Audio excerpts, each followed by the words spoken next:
एक पत्नी, एक कथा आती है उसके कुरुक्षेत्र के बारे में कि एक पत्नी अपने पति के लिए रोटी लेकर जा रही थी। उसका पति खेत जोत रहा था, हल चला रहा था।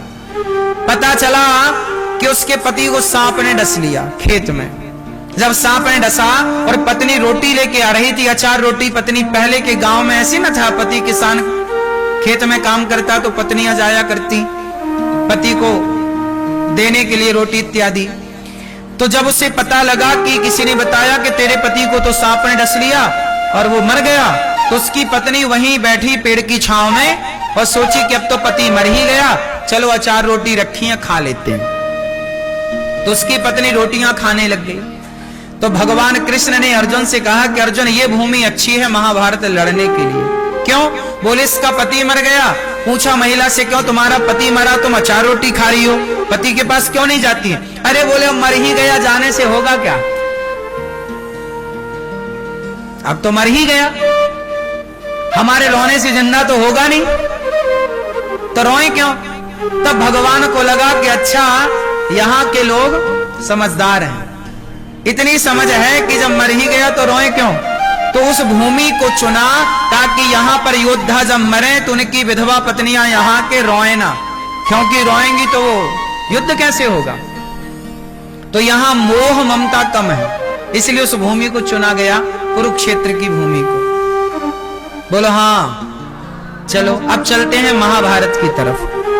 महाभारत जो था वह दो पक्षों में हुआ, पांडव और मैया। मैया स्वास्थ्य ठीक है, आराम है? आज शाम को हमारे साथ पकड़म पाई खेल लीजिएगा, बिल्कुल स्वस्थ हो जाएंगी।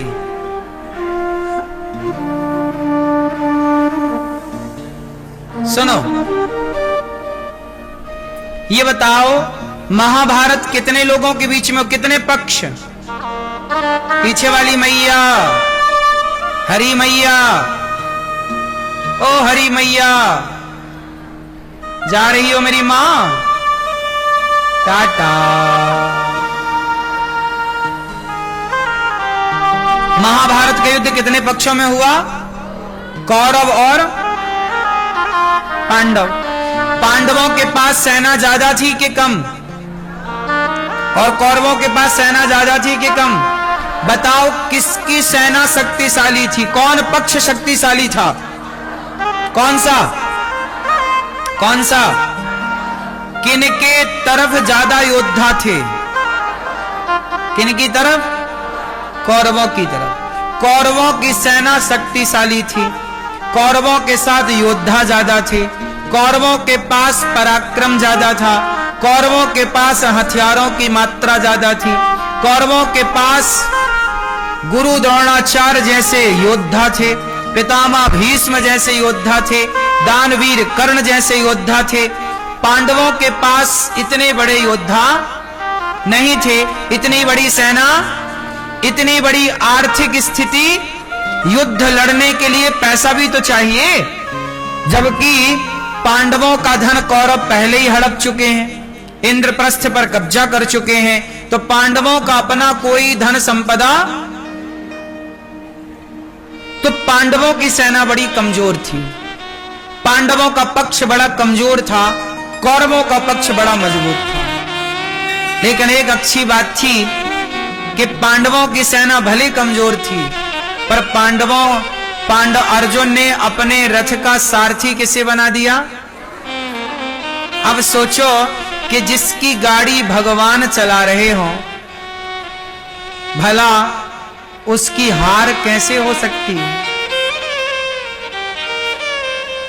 हार तो उसकी होगी जो भगवान को भूल गया, है ना? अर्जुन तो महाभारत तब ही जीत गए जब उन्होंने अपना रथ का सारथी भगवान श्री कृष्ण को बना दिया। आप अच्छा ये बताओ,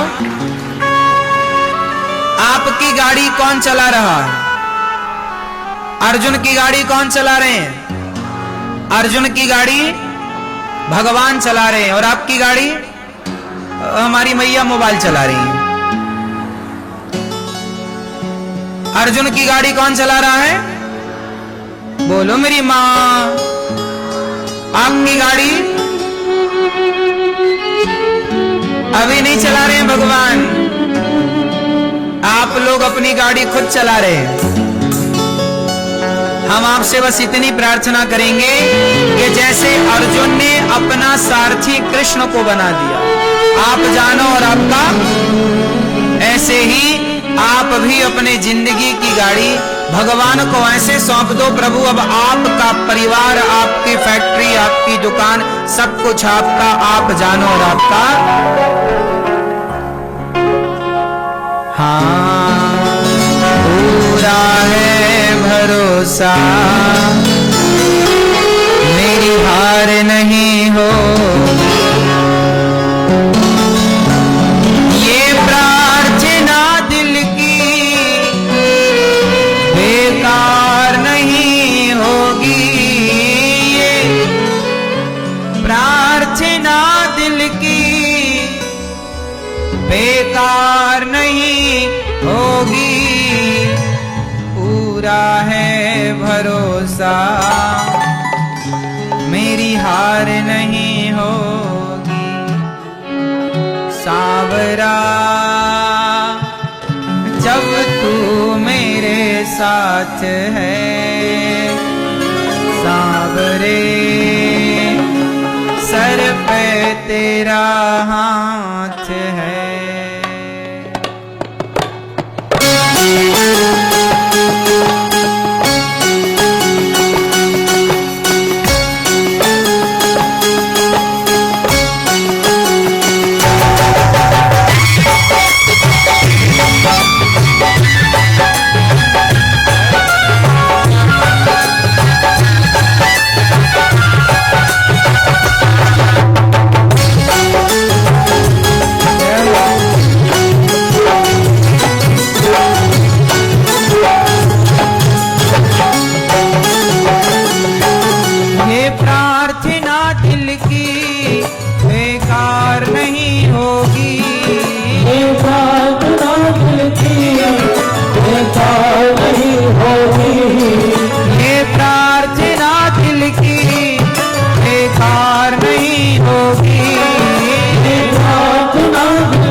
विश्वास नहीं टूटने देते, बस आप करिए विश्वास। विश्वास नानी, और नानी मतलब नानी बाई, नरसिंह जी की बेटी। विश्वास नानी और द्रौपदी का रंग लाया, पहना का भाई बन खुद सांवरा आया, का भाई बन खुद सांवरा आया। इस जमाने में शर्मसार नहीं होगी,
सकता, बेटा अगर दुख में पिता सो नहीं सकता। बेटा अगर दुख में पिता सो नहीं सकता। मैं हार जाऊंगे। भगवान अपने भक्त को हारने नहीं देते।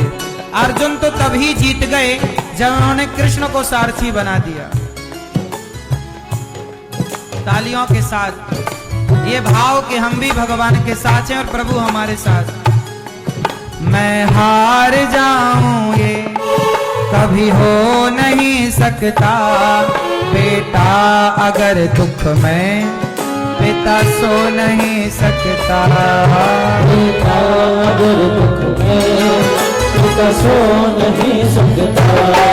बेटे की हार तुम्हें स्वीकार नहीं होगी। बेटे की हार तुम्हें स्वीकार नहीं होगी।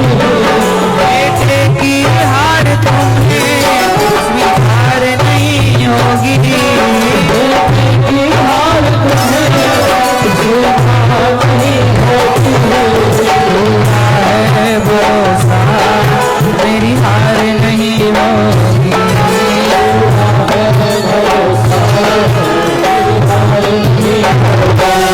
सांवरे जब तू मेरे साथ सांवरे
अनिरुद्ध कहे सांवरा किस्मत जगाता है।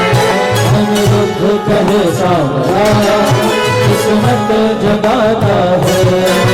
जो हार जाते हैं उनको जिताता है।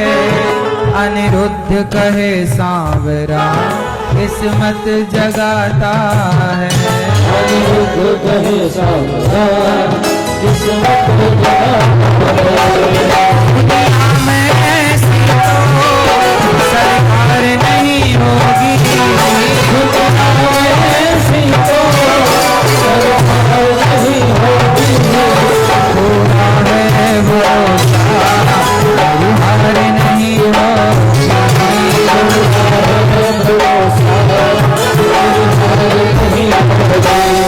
सांवरे जब तू मेरे साथ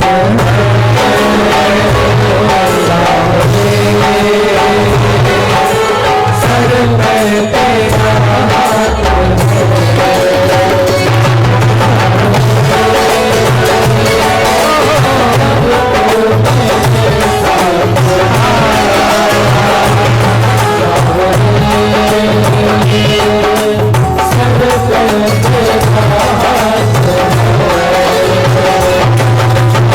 प्रार्थना दिल की बेकार नहीं होगी। पूरा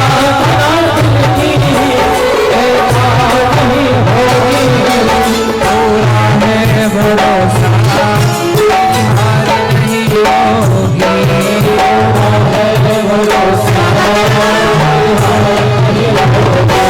सांवरे जब तू मेरे साथ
अर्जुन की तरह भरोसा, अर्जुन की तरह विश्वास यदि है तो कमी कहीं नहीं। हमारे यहाँ ओम की बड़ी महिमा है।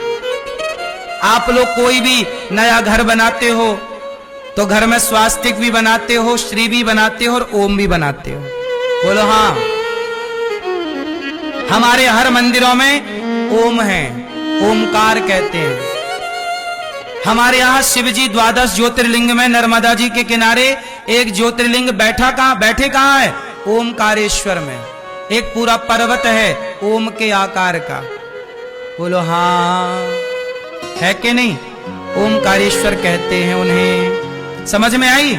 तो क्या समझ में आई कि ये ब्रह्मा, ये विष्णु, मतलब हरि हर योर न भेदः, हरि और हर, नारायण और शंकर में कोई भेद, ये प्रणवाक्षर के मध्य व्यवहार 3 का है। सृष्टि उत्पन्न करनी है तो ब्रह्मा, पालन करना है तो विष्णु, संहार करना तो शिव, ये व्यवस्था करनी पड़ेगी। परंतु ये तीनों तत्व आप गाते हो। आप आरती तो सब गाते हो, क्यों पर समझ नहीं पाते ना चीजों को? समझ में आ रही है बात? ब्रह्मा विष्णु सदा शिव जानत अविवेका, प्रणवाक्षर के मध्य ये तीनों एका।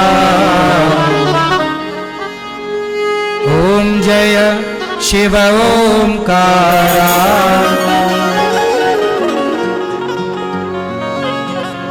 तो आप लोग समझो इन छोटी छोटी बातों को ना समझने के कारण बहुत बड़ा कंफ्यूजन पैदा हो जाता सनातन में कि भाई भगवान, सनातन में तो इतने सारे भगवान हैं, ऐसा लोग मान लेते हैं अज्ञानवश।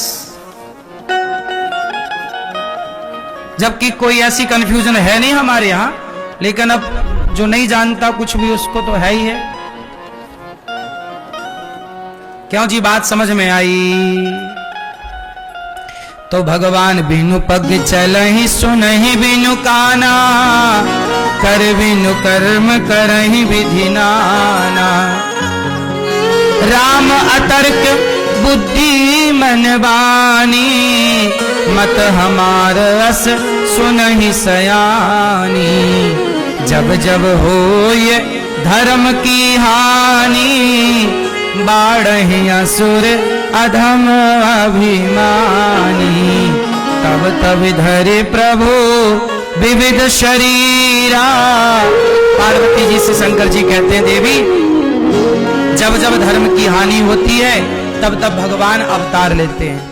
कभी वो राम बनते हैं, कभी कृष्ण बनते हैं। सुनो, द्वारपाल, एक बार क्या हुआ कि भगवान को अवतार क्यों लेना पड़ा, उसका कारण बता रहे हैं। एक बार क्या हुआ, जय और विजय 2 द्वारपाल थे भगवान नारायण के। जय और विजय उनका नाम था। एक दिन क्या हुआ, संत लोग आ गए तो भगवान का दर्शन, सनकादि, सनक, सनंदन, सनातन, सनत कुमार, 4 ऋषि आए, बोले हमें भगवान नारायण से मिलना है।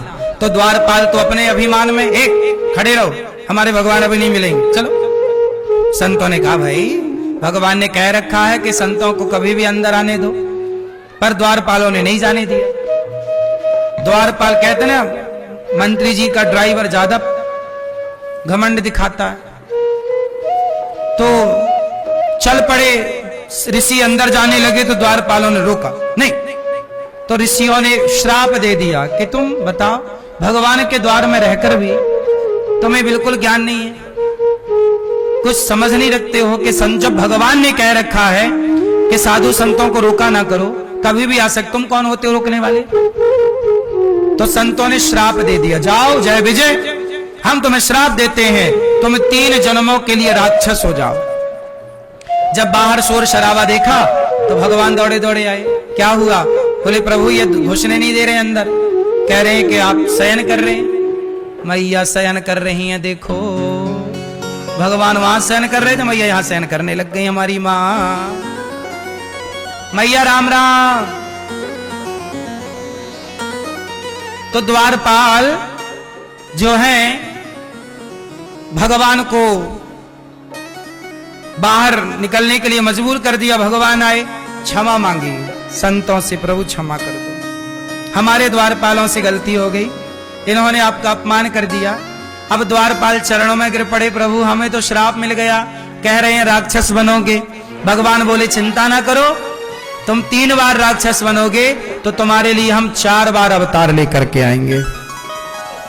वही राक्षस जय विजय राक्षस बने, पहली बार हिरण्याक्ष और हिरण्यकश्यपु। तो भगवान हिरण्यकश्यपु के लिए नरसिंह बने और हिरण्याक्ष के लिए वाराह अवतार लिया, तो 2 अवतार। फिर वही दूसरे जन्म में रावण कुंभकर्ण बने जय विजय, तो रावण कुंभकर्ण बने तो उनको मारने के लिए भगवान राम बने। फिर तीसरी बार द्वापर में वही जय विजय शिशुपाल और दंतवक्र बने, तो भगवान शिशुपाल और दंतवक्र को मारने के लिए कृष्ण अवतार लेकर के आए। तो ये भगवान जय विजय को श्राप मिला था संतों का राक्षस बनने का, उसी के कारण भगवान को अवतार ले लेकर के आना पड़ा। तो रावण के लिए भगवान को क्यों आना पड़ा? क्योंकि रावण कौन है? भगवान का भक्त ही है। ये पहले भगवान के द्वारपाल थे, फिर ये रावण कुंभकर्ण बने। तो ये भगवान के अपनी लीला थी। द्वारपाल हरि के प्रिय दो, जय अरु विजय जान सबको। विप्र श्राप ते दूनों भाई, तामस असुर देह तिन पाई। ये सब राक्षस बने और राम जी ने हिरण का उद्धार। तो एक बार राम को जय विजय के कारण प्रभु को राम बनकर आना पड़ा। फिर एक बार कश्यप अदिति तहा पितु माता, दशरथ कौशल्या विख्याता। एक कल्प यही विधि अवतारा, चरित पवित्र किए संसारा। कश्यप और अदिति, एक बार कश्यप और अदिति माता ने तपस्या की और यही कश्यप, अदिति, कौशल्या और दशरथ बने। इन्होंने भगवान से वरदान मांगा कि आप हमारे पुत्र बनकर आओ। तो भक्त यदि ये वरदान चाहता है, अच्छा एक काम करो, आप तपस्या करो घोर और कहो कि हे नारायण, हे प्रभु, हम आपको पुत्र रूप में चाहते हैं। तो बताओ भगवान को आपको पुत्र बनकर के आना पड़ेगा कि नहीं? तो एक बार की पूरी लीला तुम्हारे लिए सेट करनी पड़ेगी। तो जो जो भक्त भगवान को इस रूप से पुकारे भजे, उनके लिए भगवान आए। तो कश्यप अदिति के लिए एक बार भगवान आए राम बनकर। तो राम जन्म के हेतु अनेका, भगवान राम की लीला तो वही है, पर बार बार राम आते हैं, बार बार लीला करते हैं। कोई एक बार राम थोड़ी आए, कई रावण हैं, कई रावणों की कथा है, अभी आप सुनेंगे आगे। तो एक कल्प, देखो कल्प कल्प की बातें हैं। एक बार कश्यप अदिति के लिए भगवान को आना पड़ा और एक बार तो गजब हुआ, नारद श्राप। ये शंकर जी समझा रहे हैं माता पार्वती, सुनो, एक बार आपके गुरुजी ने श्राप दे दिया था भगवान को, तब उन्हें राम बन के आना पड़ा। नारद श्राप दीन एक बारा, कल्प एक ते ही लगी अवतारा। एक बार क्या हुआ, जलंधर नाम का वृंदा के पति जलंधर पंजाब में एक शहर भी है जालंधर, क्या नाम है उसका? जलंधर। वहां पर वृंदा रहा करती थी, जलंधर वहीं का था। तो वृंदा बड़ी पतिव्रता थी, परंतु पत्नी के प्रभाव से ये राक्षस अपना गलत यूज करता, सताता लोगों को। तब भगवान शिव से जलंधर का युद्ध हुआ, पर मरता ही नहीं। तब भगवान विष्णु आए और वृंदा के पातिव्रत धर्म को जलंधर बन के वृंदा के पास गए और उसके संग रहे। जब वृंदा को पता चला कि ये तो भगवान नारायण विष्णु है और ये देखो मेरा पातिव्रत बिगाड़ने आए, तो श्राप दे दिया, जाओ तुम पत्थर के हो जाओ। तब भगवान शालिग्राम बन गए और तुलसी बोली कि अब मैं आपकी पत्नी बनकर सदा रहना चाहती हूं। तो वही वृंदा तुलसी बनी जो सदा शालिग्राम भगवान के ऊपर चढ़ी रहती है ना।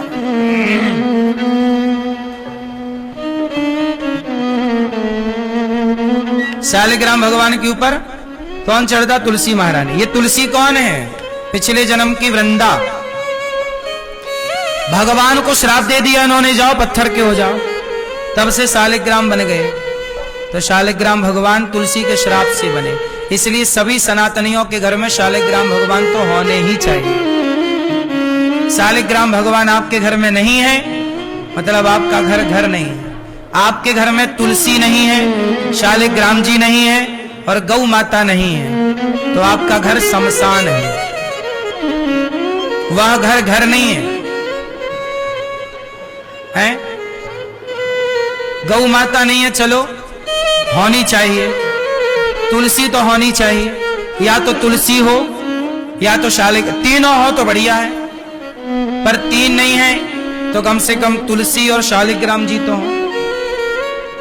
आजकल लोगों ने मंदिर में प्लास्टिक के भगवान जी रखने का युग प्रचलन चल रहा, फाइबर के भगवान, गोपाल जी फाइबर के, मैया है वो फाइबर के ठाकुर। अरे भगवान क्या हो गया तुम्हारी अक्कल को? जो मंदिर में पूजा की जाती है तो धातु के ठाकुर गोपाल जी होने चाहिए। धातु के होने चाहिए, अष्ट धातु हो या पीतल हो, सोना हो या चांदी हो। प्लास्टिक के भगवान मंदिर में नहीं। प्लास्टिक की कोई आकृति सुंदर है, आप तस्वीर है रख दो, दर्शन कर दो कहीं, मंदिर में नहीं। अब प्लास्टिक के भगवान है तो प्लास्टिक धो धो के पियोगे? गोपाल जी होने चाहिए। जो परंपरा है ना उन्हें ना बिगाड़ो। आज प्लास्टिक का युग है तो उन्हें भगवान भी प्लास्टिक के बना दिए। थोड़ा तो अक्ल हो, पर क्या करें। शालिग्राम जी होने चाहिए सबके घर, और शालिग्राम जी गंदगी से ही निकलते हैं। शालिग्राम जी जानते हो? शालिग्राम जी की पूजा पुरुषों को करनी चाहिए, गोपाल जी की पूजा स्त्रियों को करनी चाहिए। आप स्त्रियां सबकी पूजा कर सकती हैं, पर शालिग्राम जी की पूजा पुरुष करे। क्यों? क्योंकि तुलसी वृंदा माता ने कहा कि प्रभु आज से आप किसी स्त्री की पूजा स्वीकार मत करिए। तुलसी ने ये वरदान मांग लिया कि हे प्रभु आप किसी स्त्री की पूजा को स्वीकार ना करिए। इसलिए शालिग्राम भगवान, अब कोई स्त्री पूजा करे शालिग्राम जी की तो वो पाप नहीं है, पर भगवान उस पूजा को स्वीकार नहीं करते। इसमें भी तुलसी जी ने, वृंदा ने वरदान मांग रखा है, क्योंकि तुलसी जी को लगता है कि आज ये हमारे पति हैं, कोई स्त्री इन्हें छुए और कहीं ये उनसे उनकी तरफ ना चले जाएं। तो जैसे आप लोग अपने पति को बचा के रखती हो पराई औरतों से, क्योंकि पड़ोसन बिल्कुल आंखें फाड़े बैठी है तुम्हारे पति को देखने के लिए, नहीं, ऐसे ही जैसे आप अपने पति को पराई स्त्री से बचा के रखती हो, ऐसे तुलसी माता भी अपने पति शालिग्राम जी को पराई स्त्री से बचा के रखना चाहती, इसलिए किसी स्त्री की पूजा स्वीकार नहीं है। इसलिए शालिग्राम जी की पूजा स्त्रियां नहीं करती, पर शालिग्राम जी होने सबके घर में चाहिए। पति करे, बेटा करे। अब प्रश्न खड़ा है कि किसी के बेटा भी ना हो, पति भी ना हो, और शालिग्राम जी तो फिर स्त्री ही ना करेगी। उस हालात मजबूरी में देखो फिर ठीक है, वरना कहीं मंदिर हो आसपास तो वो शालिग्राम जी आप मंदिर में दे सकते हैं। हाँ? समी का पेड़ तो हो, कोई दिक्कत नहीं। समी, तुलसी, बिल्वपत्र इनका होना शुभ है। तो जलंधर रावण बन गया। अब ऐसे वृंदा को भगवान ने स्वीकार किया, जलंधर रावण बना। फिर उस जलंधर नाम के रावण को मारने के लिए राम को अवतार लेना पड़ा। ऐसे सोचो कितने रावण हैं। जय विजय रावण बने, जलंधर रावण बना। एक बार नारद जी का मन एक स्त्री में चला गया, तो शिवगण को नारद जी ने श्राप दिया, वो शिवगण जाके रावण बने। ये कथा हम आपको सुनाएंगे कल विस्तार से। कि एक बार नारद जी का भी मन हुआ कि मैं विवाह कर लूं। नारद जी भी विवाह करने का मन बनाए। फिर क्या क्या हुआ हम आपको सुनाएंगे। बस आपसे ये कहेंगे कि भगवान की हरि अनंत हरि कथा अनंता। तो भगवान ने जलंधर जब रावण हुआ तब जलंधर का उद्धार करने के लिए भगवान अवतार लेते हैं। नारद जी का मोह भंग किया भगवान ने, नारद जी पर कृपा की। इसके बाद एक और प्रताप भानु नाम का एक राजा, श्राप के कारण रावण हुआ और फिर रावण का उद्धार करने प्रभु आए। ऐसे अनेक अनेक चर्चाएं हैं भगवान के अवतार की। भगवान क्यों आते हैं? जब जब हो ये धर्म की हानि, बाढ़े असुर अधम अभिमानी, तब तब धरि प्रभु विविध शरीरा। तब तब भगवान विविध अवतार लेते हैं और यहाँ पर लीला करते हैं आकर के। प्रिय भक्तों, जब जब धर्म की हानि किसे कहते हैं? मां नहीं मात, पिता नहीं देवा, साधु ने सन करवा वही सेवा। कलयुग आएगा तो कलयुग में क्या होगा? मां नहीं मात। कलयुग के लोग अपने माँ बाप को नहीं मानते, माँ बाप की पूजा नहीं करते, माँ बाप का आदर नहीं करते, सम्मान नहीं करते। जब माँ बाप का आदर नहीं करोगे तो यही तो धर्म की हानि है। इसलिए खूब माँ बाप का आदर करो, माँ बाप की सेवा करो,